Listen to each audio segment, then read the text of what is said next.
ఈరోజు భారతీయ జనతా పార్టీ కావలి పట్టణ శాఖ ఆధ్వర్యంలో భారత గణతంత్ర దినోత్సవాన్ని అత్యంత ఘనంగా ట్రంక్ రోడ్లోని శివాజీ సెంటర్లో నిర్వహించుకోవడం జరుగుతుంది. ఈ యొక్క 75వ గణతంత్ర దినోత్సవానికి ముఖ్య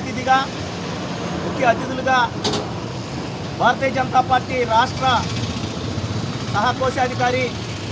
శ్రీ కందుకూరి వెంకట సత్యనారాయణ గారు, అలాగనే భారతీయ జనతా పార్టీ రాష్ట్ర కౌన్సిల్ సభ్యులు శ్రీ గుండ్లపల్లి భరత్ కుమార్ గారు, అసెంబ్లీ కన్వీనర్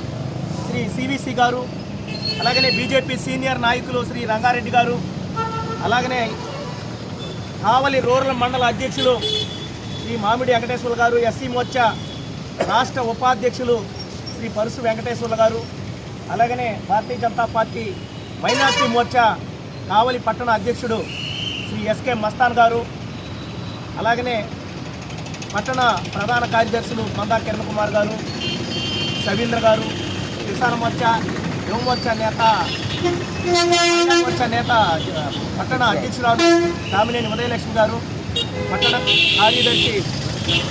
సుందర్శెట్టి సుజీ గారు, అలాగనే ఇతర రాకేష్ గారు అందరూ కూడా ఈ యొక్క కార్యక్రమంలో పాల్గొనడం జరిగింది.